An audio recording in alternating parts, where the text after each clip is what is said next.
things are innovating so quickly, but transportation and especially air travel is one thing that we as a society have come to be conditioned to accept will only get worse every year.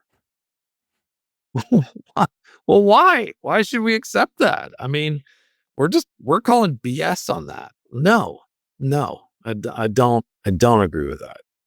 I'm not opting into that program. It doesn't have to be that way.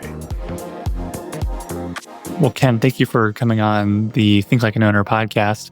I'm excited to chat with you for many reasons. I'm a huge aviation geek and I love hearing about airlines and learning about them. I'm also from Portland, where SeaPort and you are based. So I'm excited to chat more specifically about Portland as well. But could you maybe start off with, how did you get into airlines, especially airlines like SeaPort, where it's kind of a unique niche, unique business model?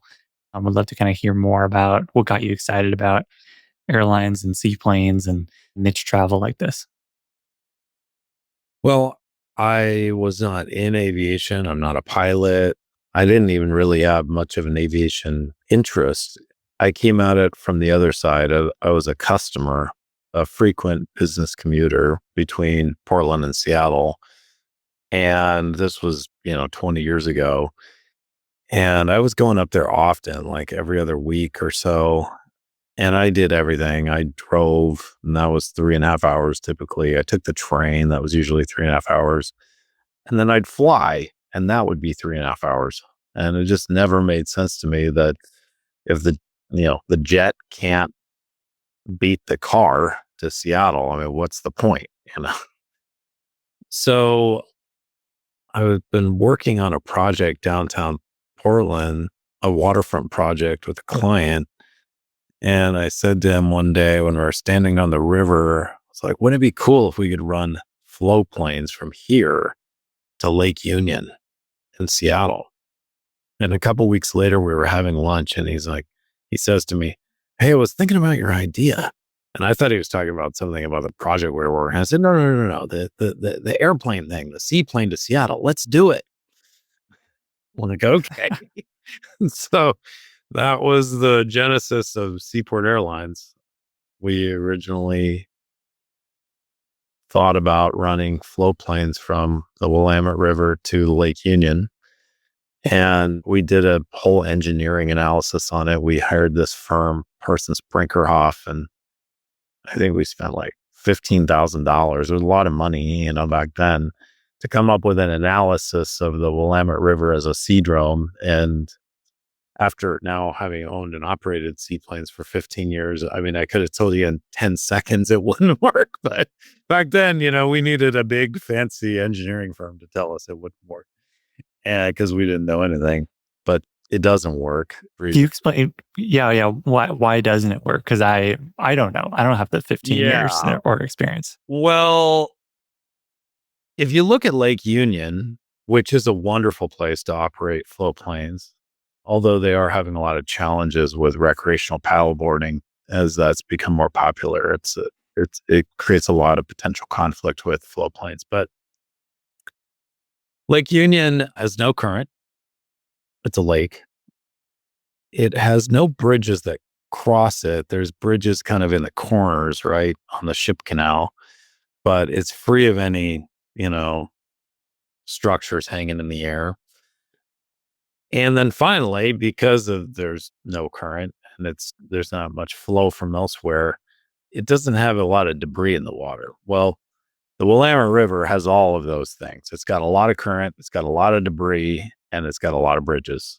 And trying to get a flow plane to land on the Willamette River would be a harrowing experience. I can only imagine, what any of our pilots would think if we tried to send them down there to land. So it just doesn't work, unfortunately.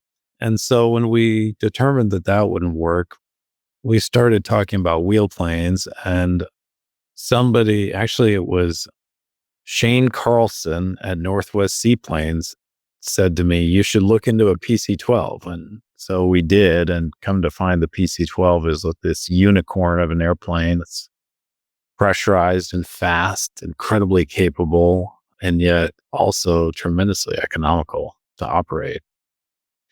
And so we got the idea to run PC-12s, which fall outside of TSA jurisdiction, and run them either FBO to FBO or FBO to eventually Boeing Field and the King County Airport terminal there at Boeing Field. So that's how SeaPort got started, and we launched it the first time in 2008.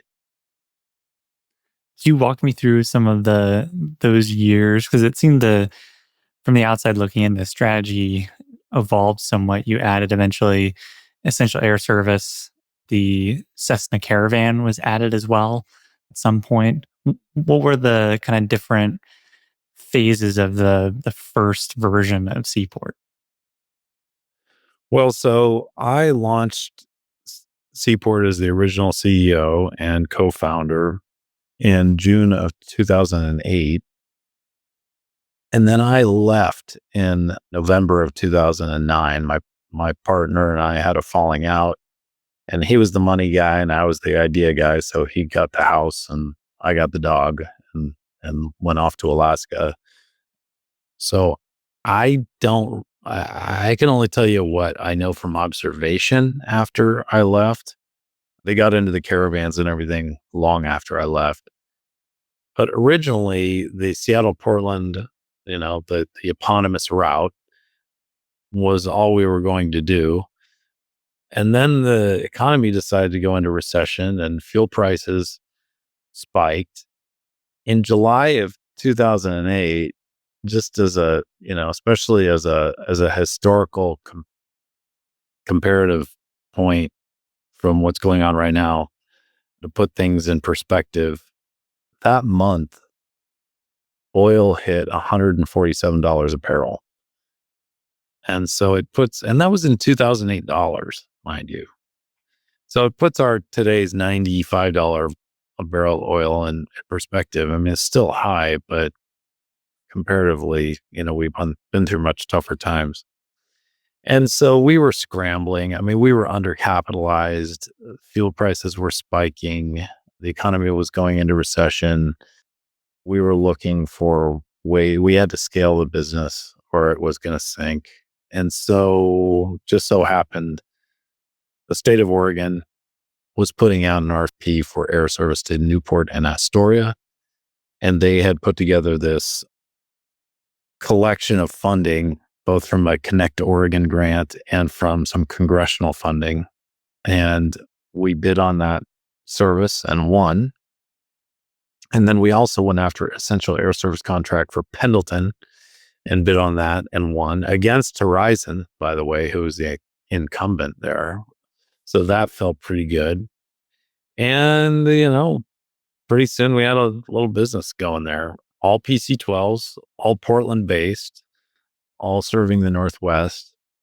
And then, with the EAS, we decided we wanted to scale further. And so we put in a bid to serve 3 communities in Arkansas: Little Rock, Harrison, and Jonesboro, Arkansas, out of a base in Memphis. And my plan for that was always to just set up the EAS routes and then turn and serve the major markets out of there. So get the EAS routes established as a way to get some cash flow going, because again, we were undercapitalized. And then turn and serve Nashville. And at that time, Delta was the only operator serving Memphis to Nashville, and one-way tickets were as much as $600. And that was in 2009. So we could have taken the SeaPort, Seattle Portland model, applied it Memphis to Nashville, and just gone back and forth all day long, and made money doing that. So, however, after I left the business, my partners had other ideas, and they decided to go whole hog into the Essential Air Service program. I had always treated the Essential Air Service program as kind of a means to an end. Let's use it to get ourselves established, supplement our cash flow, pay for the equipment and everything else. And then let's turn and do what we set out to do, which is major market to major market, high frequency business commuter service. After I left, they abandoned that whole business plan, went straight after EAS. They went all over the country. I mean, they had, I think they had a couple dozen routes at one point, everything from Southern California to Mississippi to, I think there were some things up in Michigan or Minnesota, something like that. And they failed. Ultimately, they failed, just as just about every 135 operator that has gone headlong into essential air service has done in the past. It's a trail of bodies, that program. And, we could spend hours dissecting the reasons why there. But bottom line is Seaport ultimately failed. And it wasn't because anything, on the Seattle Portland route failed. It failed because they went chasing, subsidy mirages that turned out to be vapor, just there wasn't any there. From an airline's perspective, how does the Essential Air Service program work? Well, it's a bid process. And so the fundamentals of the program are this: the communities that are entitled to essential air service subsidy were on the list in 1979 when the airline industry got deregulated. They had scheduled commercial air service on that day in 1979. And so the Civil Aeronautics Board at that time, the precursor to the FAA, they determined that, well, these communities, in order to protect them from deregulation, we will guarantee air service to these communities for a period of time. And we will, if the air carriers determine that they can't be served economically, we will subsidize them. Well, what did Ronald Reagan say? There's nothing as permanent as a temporary government program. Here we are, what is it, 47 years later, we still have essential air service. We're still subsidizing air service to these communities. And the cost of the program is just unbelievable now. The U.S. Department of Transportation allows an air carrier a 5% profit margin. And so what carriers do is they tally up the costs of operating air service. They take the organic revenue that they think they can earn, and then the gap plus 5% is the subsidy. And so what's happened, though, is that as airports have built up around these communities, let's take an example I just gave you. Let's see, Hot Springs, Arkansas. I misspoke. I said Little Rock. Hot Springs, Arkansas is one of the communities we bid to. It's 45 minutes from Little Rock. From Little Rock, you can get a flight in 12 different directions. At that time, 2009, there were 4 carriers there. I know Southwest was there, which profit fare is way down. And so we're still subsidizing air service to Hot Springs, 45 minutes down the road, when you can fly out of Little Rock anywhere in any direction. I mean, it makes absolutely no sense, So Congress has tried to reform EAS a few times. Every time a full-throated reform effort fails in favor of just some kind of tweaking at the margins, to mostly to eliminate the most politically embarrassing bad examples of waste. And there have been some terrible examples of waste, where you're subsidizing air carriers to the tune of $1,000 per passenger, for instance. I think that was one rule that they put in. And so some of the worst examples are gone, thankfully, but there's still a lot of work to do. I mean, if you look at essential air service in Alaska, and we participate in that program at Alaska Seaplanes, our subsidy per passenger is incredibly low. It's a fraction of what you see down south. And, a lot of Alaska operators would really like to see these subsidies, the more outrageous subsidies in the lower 48, curbed, because they suck up so much of the funding of the program that they threaten the viability of the whole program by sucking up a disproportionate amount of the money. So that's kind of currently how it works. There's a lot of improvements that could be made to it. And you said you left Seaport after you had a falling out and went to Alaska. What did you do in Alaska? And then bring us back to present day from Alaska. Yeah. So the original Seaport was a DBA of a certificate that my partners and I had acquired in Juneau, Alaska. And that company was called Wings of Alaska. And it was, at that time, a wheelplane operator only. And it was flying VFR wheelplane service to communities around Alaska, Skagway, Haines, Hoonah, Gustavus, primarily. And it was a town bus service that had been around for quite a while. The family that owned it was looking to retire and get out. And so we acquired it and we expanded it down into the Pacific Northwest under a new brand, Seaport.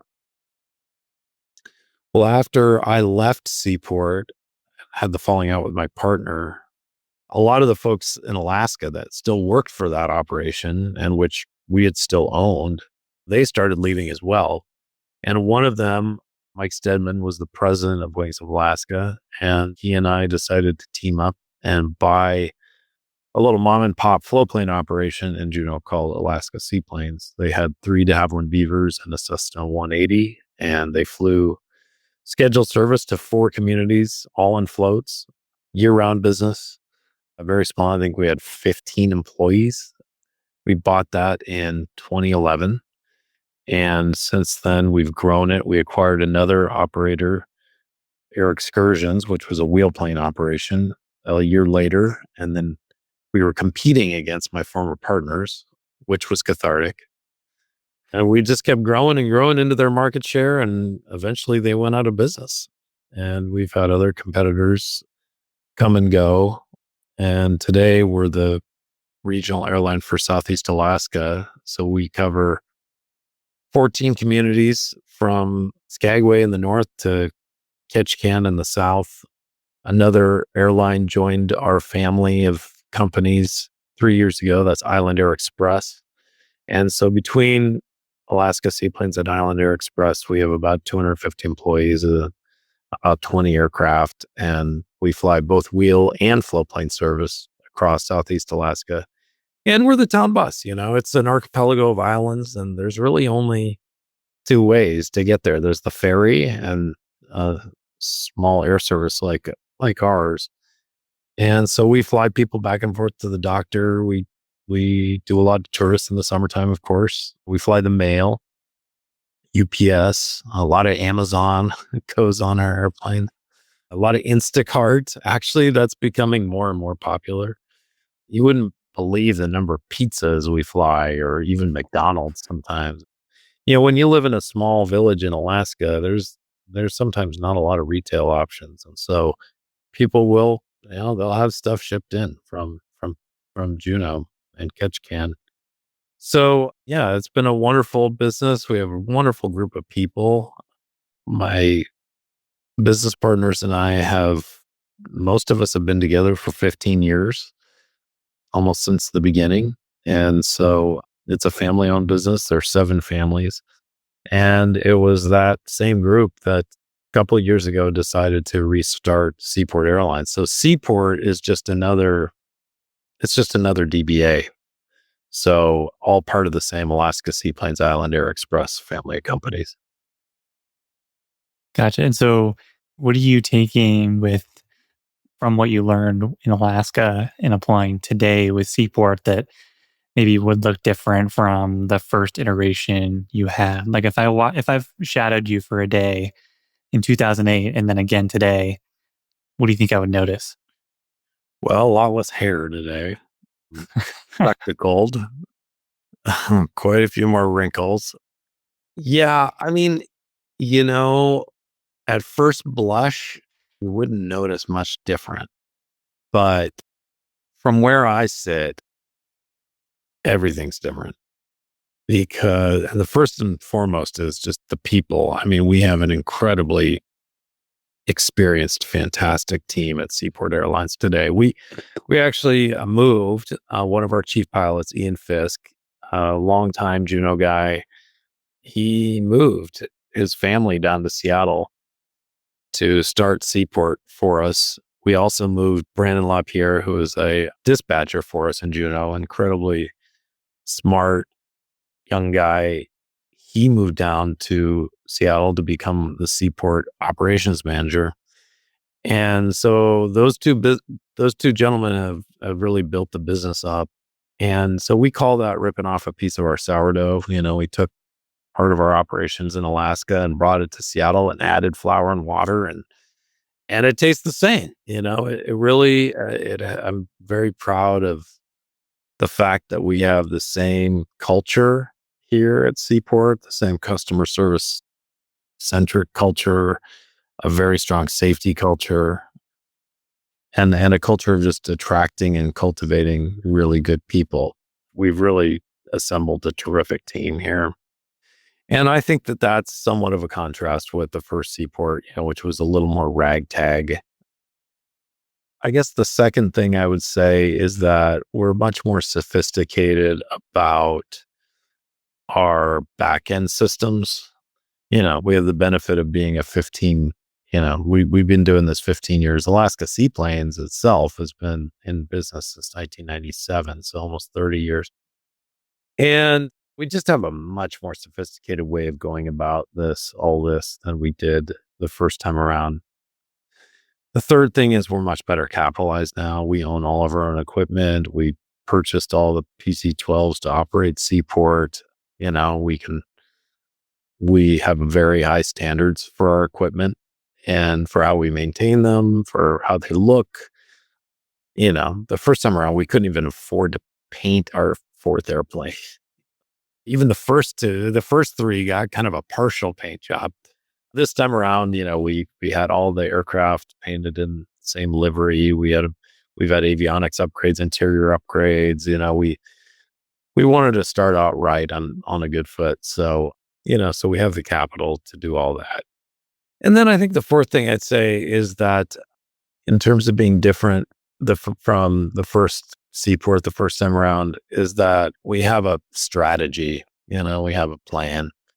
The first time around, it was really true entrepreneurship. I was like, hey, this is totally new. We're going to throw this into the market and we're going to kind of shuck and jive and, figure it out. And I'll say that even to this day, you're having to make adjustments every day, right? I mean, things happen, fuel prices spike, sales are good here in this channel and not as good in that channel. There's competing demands for aircraft capacity. There's all sorts of things that are thrown at you every day. We're really nimble, so we can absorb all those inputs and adjust our plans as necessary. And we've made a lot of adjustments to our plan, but we still have a plan, and that's really not something that I can say we had the first time around. So that's a big difference. What do you feel like has maybe changed the most within that plan, and maybe what's stayed the same and been fairly consistent and strong? I imagine the PC-12 being a good aircraft in 2008 is pretty much the same as it is now. What tweaks around the edges have you made? Well, yeah, the PC-12 is just hands down the right airplane for the job here. There's just no question. Pilots love flying it, so that's been great. I don't know that there's been any huge surprises. It's harder, than you expect always, right? I mean, there's just Elon Musk said famously recently, we don't do these things because they're easy. We do them because we thought they were going to be easy. And, I think that's true with anything, any business. It's like, okay, well, it's turning out to be a little harder than we expected. Yeah, that's fine. That's fine. You just got to be patient. I mean, we always take a 3-year view of anytime we do anything new or different. You really gotta give it 3 years.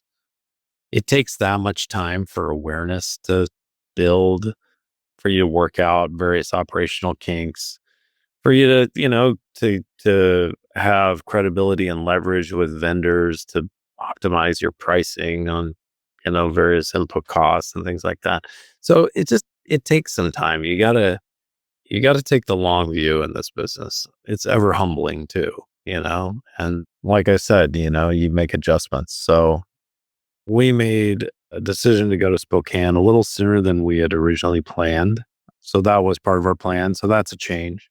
We ended up accelerating that in part because Spokane Airport was recruiting us and did an incredibly good job of making a persuasive case for that market. It's a booming economy out there, especially with Northern Idaho growing like a weed.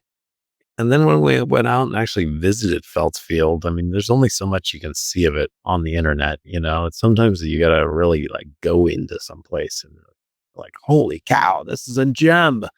I mean, it just made total sense. And so we ended up expanding to Spokane sooner than originally planned. And I'm just so happy we did that.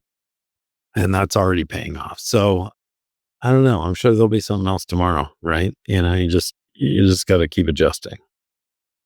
I can think of, I mean, there's lots of different advantages you think of when you operate smaller aircraft where you don't need TSA and security can show up 20 minutes before the flight and just fly to airports that are maybe closer to the major city.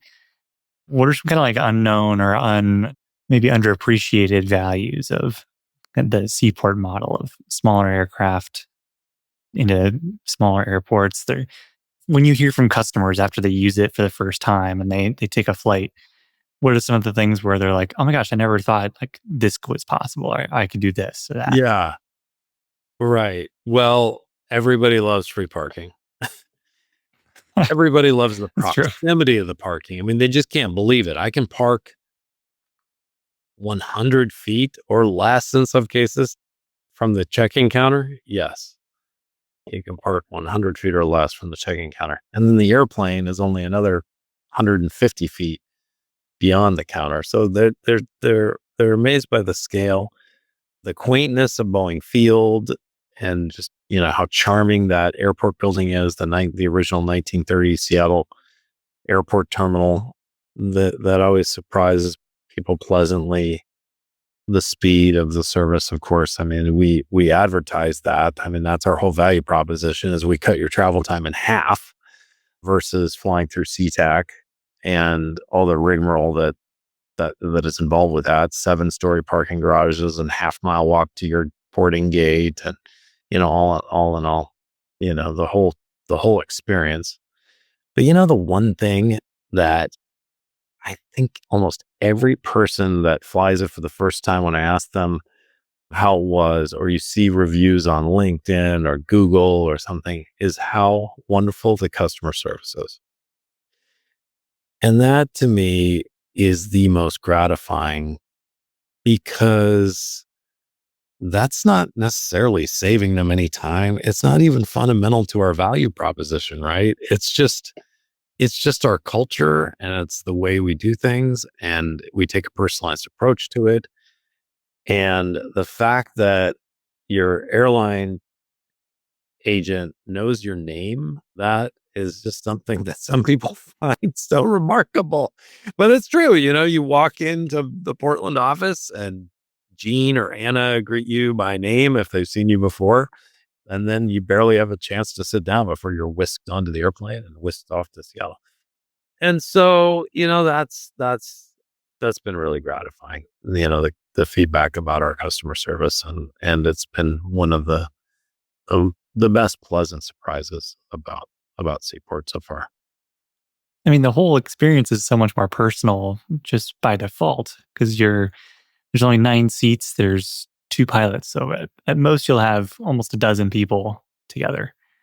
And it's already a small group. It's easy to get to know each other. There's less apprehension about striking up a conversation with someone around you. It feels like the whole business is kind of built around like small groups that are inherently more personal.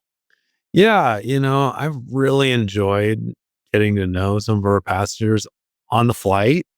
I always strike up a conversation with the folks sitting next to me, around me, and they're so interesting who they are too, just hearing their stories and why they're traveling, and of course, where I'm always doing focus groups, right? So I'm always looking for feedback. But yeah, it is a much more personal experience. I mean, you're not getting herded onto the airplane. I mean, you are a small group. You're also kind of I've heard it. One customer described it to me as flying with a friend. It's like you're getting on the airplane with a friend, and it's like, hey, yeah, it's like, how neat is this? And I think some of them have a feeling like, it's so good, it's almost too good to be true. Like they're in on something. You're in on a secret. So it's that classic I know a guy deal. And that's rewarding. To kind of create that kind of I don't know how to put it, but it's kind of a tribe. When I'm wondering about new routes and developing kind of route design for Seaport, the current routes seem to be more oriented around frequency, like cities where there's a lot of travel between the two that you can make slightly more convenient for a portion of those travelers to Boeing Field from Felts, for example. But then there's kind of another category of travel that I imagine would benefit, like Boeing Field to Victoria, Canada, or somewhere that's maybe harder to reach and a little bit maybe less frequent, but just the difficulty of travel is greater. How do you kind of weigh between the two? And is there maybe one you want to spend your initial focus on? Well, Boeing Field of Victoria is a great idea. It's already being done by Kenmore Air. They do a Mhm. great job. So that one's covered. There's other places. I mean, it's with anything, there's a fixed cost. This is a high fixed cost business, right? You have incredibly expensive aircraft. You have base costs. You have just your labor costs just to flip the open sign on the door every morning is pretty significant. So you need to have some volume to be able to justify all that. So I'll tell you what we're not interested in doing is developing new air service to any place that doesn't currently have it. That's a tough one. That's just a tough one.